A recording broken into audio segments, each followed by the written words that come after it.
इंशाल्लाह जनवरी के महीने में महंगाई की जो सतह है वो अल्लाह ताला के फजल करम से 2.4% मंथ टू मंथ पे आ चुकी है, जो कि 9 साल की कम तरीन सतह पे है। ये 28.73% पे थी, जो अब अल्हम्दुलिल्लाह जनवरी टू जनवरी 2.4% पे आ चुकी है। इसके लिए मैं आप सबको, पूरी काबीना को और पूरी कौम को मैं मुबारकबाद पेश करना चाहता हूँ, और काबीना के तमाम ऑनरेबल मेंबर्स को, ख़ुसूसी तौर पर हमारे जो फाइनेंस मिनिस्टर हैं, सेक्रेटरी फाइनेंस हैं, एमओएस फाइनेंस, और उनकी पूरी टीम को, एफबीआर को, और तमाम दर्जा बदर्जा हमारे जो ऑनरेबल मिनिस्टर्स हैं, चाहे वो पावर के हैं, चाहे वो दूसरे शोबों से हैं, डीपीएम हैं, आप सबका मैं, और मिनिस्टर ऑफ प्लानिंग, आप सबका मैं शुक्रिया अदा करना चाहता हूँ कि आपने बड़ी अरक रेज़ी से इन 11.5 महीनों में आपने कोशिश की है, जिसके नतीजे में ये महंगाई अपनी कम तरीन सतह पर आ चुकी है, मंथ टू मंथ 2.4% पर। आप सबको इसकी मुबारक हो। और अब पूरी इस वक्त काविश है कि हम ग्रोथ की तरफ बढ़ें, माशी जो तरक्की जो है उसकी तरफ बढ़ें, और उसके लिए अब हमारा पूरा फोकस होना चाहिए, फाइनेंस का, डिप्टी प्राइम मिनिस्टर का, प्लानिंग का, पावर का, इंडस्ट्री का, एग्रीकल्चर का, आईटी का, और इसी हवाले से हम आगे बढ़ेंगे। और यही इस वक्त हमारा मेन चैलेंज है, और मेरी सारी कोशिश और तवानाइयाँ इस तरफ होंगी कि हम किस तरह अपनी जो ग्रोथ है माशी उसको हम बढ़ाएंगे इंशाअल्लाह। और वो जिस तरह दूसरे अहदाफ हमने अचीव किए हैं, मुझे इसमें कोई शक नहीं कि इसमें भी इंशाअल्लाह हम बहुत, अल्लाह ताला हमें आपकी मेहनत को इंशाअल्लाह उसमें बरकत डालेंगे।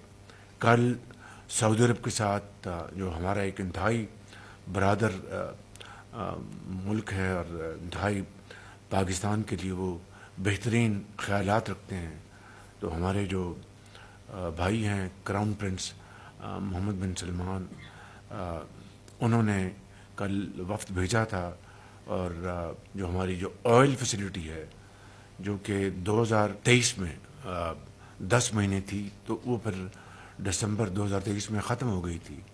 अब उसका दोबारा इजरा हुआ है, और $1.2 बिलियन ये हमारी ऑयल फैसिलिटी जो सालाना उन्होंने दी है, हम उनके बहुत शुक्रगुजार हैं। और यकीनन इससे न सिर्फ हमारे जो रिज़र्व्स हैं उनको तक़वीत मिलेगी, बल्कि हमें इस बात का हौसला होना चाहिए कि हम आगे बढ़ें और अब सरमायाकारी आगे लेके आएँ। इसी तरीके से सऊदी जो डेवलपमेंट फ़ंड है, उन्होंने हज़ारा के लिए एक पानी की स्कीम वो भी अप्रूव की है, $40 मिलियन की। कल उसका भी एग्रीमेंट साइन हुआ है। और बाकी जो एसएफडी के जो मंसूबे हैं, जिनमें किंग सलमान हॉस्पिटल है, वो $40 मिलियन की, उसमें सरमायाकारी, ये ग्रांट्स हैं, बिल्कुल जो हॉस्पिटल है ग्रांट है मुकम्मल तौर पर, वहाँ पर इंशाअल्लाह किंग सलमान अस्पताल बनाया जाएगा।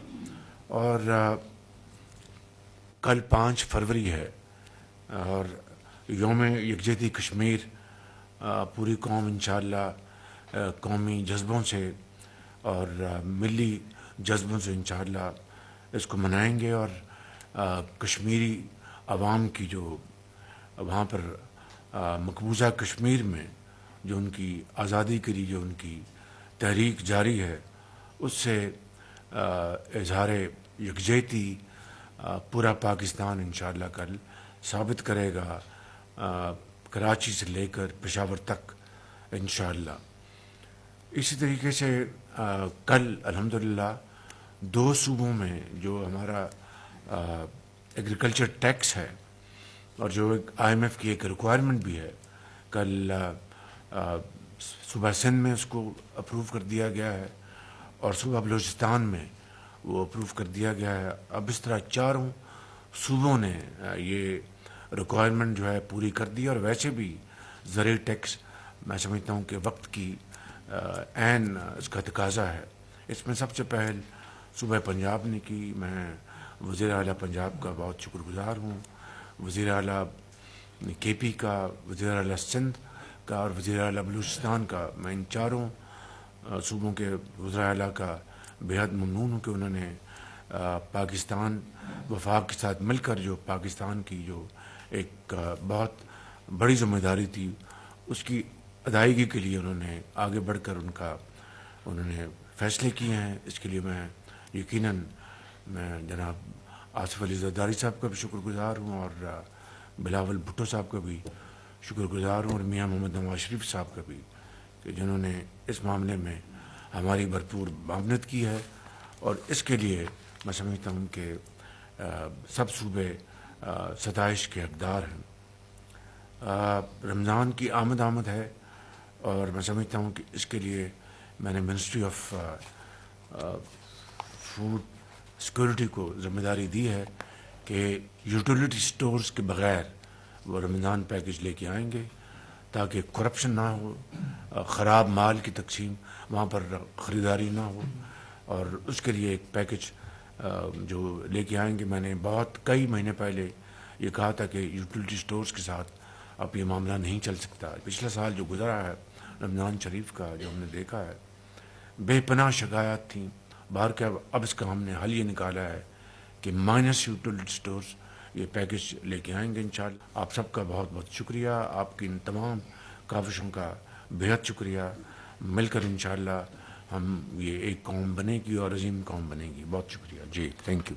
مجھے کوئی بتائے مدرسوں کے تو اکاؤنٹ پر بھی پابندی لگی ہوئی ہے کہ کون سا پیسہ ہے آج تک 9/11 کے بعد 24 سال ہو گئے ہیں، کون سا پیسہ ہے کہ کسی پیسے والے کی طرف سے، کسی بینک کی طرف سے وہ کسی دینی مدرسے یا ان کے جوانوں کی طرف منتقل ہوا ہو. اور رہی بات کہ منی لانڈرنگ کو کنٹرول کرنا ہے، ہمارے پاکستان کے بزرگ سیاستدان اور بڑے سیاستدان اس جرم میں ملوث نہیں ہیں. الزامات ہمارے سیاستدانوں پہ، مقدمات ہمارے سیاستدانوں کے خلاف منی لانڈرنگ کے اور نشانہ مدرسہ. اس مذہبی ماحول کے خلاف کارروائی کے آڑ میں ہم سیاست کر رہے ہیں اور پھر وردیوں میں ہم ہمارے مدرسوں میں جا کر پیش ہوتے ہیں اور پھر وہ جناب بڑے بڑے بیانات دیتے ہیں اور اپنے ہاں ملانے والی بھی سامنے بٹھا دیتے ہیں اور ان کو ایک آدھ سوال بھی فیڈ کرا دیتے ہیں تاکہ آپ ہم سے سوال کریں اور پھر جب ہم آپ کو جواب دیں تو اس کو ہائی لائٹ کیا جائے. یہ کیا چیزیں ہیں؟ میں پوچھنا چاہتا ہوں کہ یہاں وفاق میں دینی مدارس کے رجسٹریشن اور اس کے اکاؤنٹ بینک کھولنے کا قانون پاس ہو چکا ہے. کیا اب تک یہاں سے کوئی موومنٹ ہوئی ہے کہ صوبوں سے کہا جائے کہ آپ نے قانون سازی کرنی ہے؟ اس وقت ابھی صوبے میں قانون سازی نہیں ہو رہی. کیوں؟ ہم نے تو بین الاقوامی دنیا کو بھی راضی رکھنا ہے نا، اپنے بچوں کو ذبح کرنا ہے نا ان کے لیے، اور اوپر سے خیرخواہی کا چادر بچھاتے ہیں. ہم تو مین سٹریم میں ان کو لانا چاہتے ہیں. مین سٹریم میں آپ خود نہیں ہیں. کیا دینی مدارس کے بچوں کو آپ رہیں گے؟ آج اس وقت امتحانات ہو رہے ہیں وفاق المدارس کے، اس وقت ایک وفاق المدارس کے، اور 43,000 فضلاء کرام ایک سال کے اندر فارغ التحصیل ہو رہے ہیں، امتحان دے رہے ہیں، اور 6 لاکھ بچے اس میں پورے ملک میں تمام درجوں کے امتحانات دے رہے ہیں. مدرسے کا نظام تو متاثر نہیں ہو رہا، وہ تو ٹھیک جا رہا ہے. آپ نے مدرسے بورڈ بھی بنائے مشرف کے زمانے میں، کدھر ہیں وہ؟ آپ نے ابھی ہمارے اداروں کو اور تنظیموں کو جو ہے تقسیم کیا، کہاں ہے وہ؟ 18,000 ڈمی مدارس کے نام پر سیاست کرتے ہو. کب تک یہ ڈرامے چلتے رہیں گے پاکستان کے اندر؟ یعنی قسم کھا رکھی ہے کہ ہم نے ملک کے اندر مذہبی طبقے کو اپنے مقابلے میں متصادم رکھنا ہے. یہ ملک کے ساتھ چلنا چاہتے ہیں. 9/11 گزر چکا ہے، اس کے 25 سال گزر گئے ہیں. دینی مدارس نے ثابت کیا ہے کہ وہ ملک کے ساتھ کھڑے ہیں، آئین کے ساتھ کھڑے ہیں، پارلیمنٹ کے ساتھ کھڑے ہیں، ملکی مفاد کے ساتھ کھڑے ہیں، کسی طریقے سے کسی دوسری کارروائی میں شریک نہیں ہیں. لیکن اگر ہیں تو وہ پھر دینی مدارس کے نظم کے پشت پناہی میں نہیں، اگر ہیں بھی تو آپ کی پشت پناہی میں آئے تھے. الزام ان پہ لگایا جا رہا ہے، الٹی گنگا بہائی جا رہی ہے. فوج کا وہی حال ہوگا جو 1971 میں مشرقی پاکستان میں ہوا ہے. خدا را جوتیاں. جی یہ کیا بات کی آپ نے؟ کس طرح آپ نے کہا کہ پاؤں پکڑ رہی ہیں؟ ایک شخص 2 سال سے جیل میں بیٹھا ہوا ہے، ڈٹ کے بیٹھا ہوا ہے، وہ کہہ رہے ہیں میں پاکستان کی جنگ لڑ رہا ہوں، وہ کہہ رہے ہیں مجھے کوئی آسائش نہیں چاہیے، مجھے کوئی رعایت نہیں چاہیے، میں آخری شخص ہوں گا جو اس جیل سے باہر نکلے گا. وہ کہہ رہے ہیں ہوش کے ناخن لو، پاکستان کو ایک شخص کو بند رکھنے کے لیے تباہ نہ کرو، اداروں کو تباہ نہ کرو. آپ کہہ رہے ہیں پاؤں پکڑ رہے ہیں. वो आंखें दिखा रहा है, वो कह रहे हैं मैं खड़ा हूं यहां पाकिस्तान की आवाज बनकर, मेरे से बात करो, मुझे तुम बंद नहीं रख सकते, तुम पाकिस्तान की आवाम की आवाज को सलब नहीं कर सकते, ये वो कह रहे हैं। चौधरी साहब जी, मैं ये अर्ज करना चाहता हूं कि ये जो मिलिट्री कोर्ट्स के ट्रायल हुए हैं और कोई 100 बंदों के उन्होंने कर दिए, इनमें जो इंसाफ के तकाजे हैं उनकी धज्जियां इस तरह उड़ाई गई हैं कि कोई वकील नहीं पेश होने दिया। एक वकील साहब पेश हुए, वो किस हैसियत से पेश हुए? वो वालिद हैं मुल्जिम के और वकील हैं, और वो गालिबन हमारे साथ हैं। आप जवान साहब वाहिद वकील हैं जिनको इजाजत दी गई है 100 मुकदमात में। अब आप इसमें देखें कि ये किस तरह हो सकता है कि इंसाफ हो, जबकि बुनियादी असूल इंसाफ का और ड्यू प्रोसेस का बुनियादी असूल है। की रिक्वेस्ट की तो इन्होंने लूला लंगड़ा एनओसी हमें दिया। पहले तो ये हमारी उस एप्लीकेशन को दबा के बैठ जाते हैं और उस पर फैसला नहीं करते। 29 जनवरी 2025 से हमारी एप्लीकेशन डीसी साहब के पास मौजूद है और जो कि बाउंड है कि 3 दिनों के अंदर अंदर उसने उस पर फैसला करना होता है। लेकिन आज आपके सामने 4 फरवरी है और पिछले 6 दिनों से हमारे लोग जब से एप्लीकेशन दी है वो कभी डीसी ऑफिस का चक्कर लगा रहे हैं, कभी डीआईजी ऑफिस का चक्कर लगा रहे हैं, कभी एसपी सिक्योरिटी के ऑफिस का चक्कर लगा रहे हैं। वी हैव सबमिटेड कि हम लॉ अबाइडिंग सिटीजन, हम पुरअमन जलसा करना चाहते हैं। अभी तो हमने एहतजाज का लफ्ज भी इसमें नहीं डाला तो इनकी कांपे टांग रही हैं। तो जब एहतजाज होगा तो फिर क्या बनेगा? हमने जलसा करना है और वो जलसा क्या है कि 8 फरवरी को इस कौम का मैंडेट चोरी किया गया था। आज हम ये चाहते हैं कि हम जलसा करके अपनी अवाम को असल हकायक बता सकें कि किस तरह से चीफ इलेक्शन कमिश्नर चोर बना, किस तरह से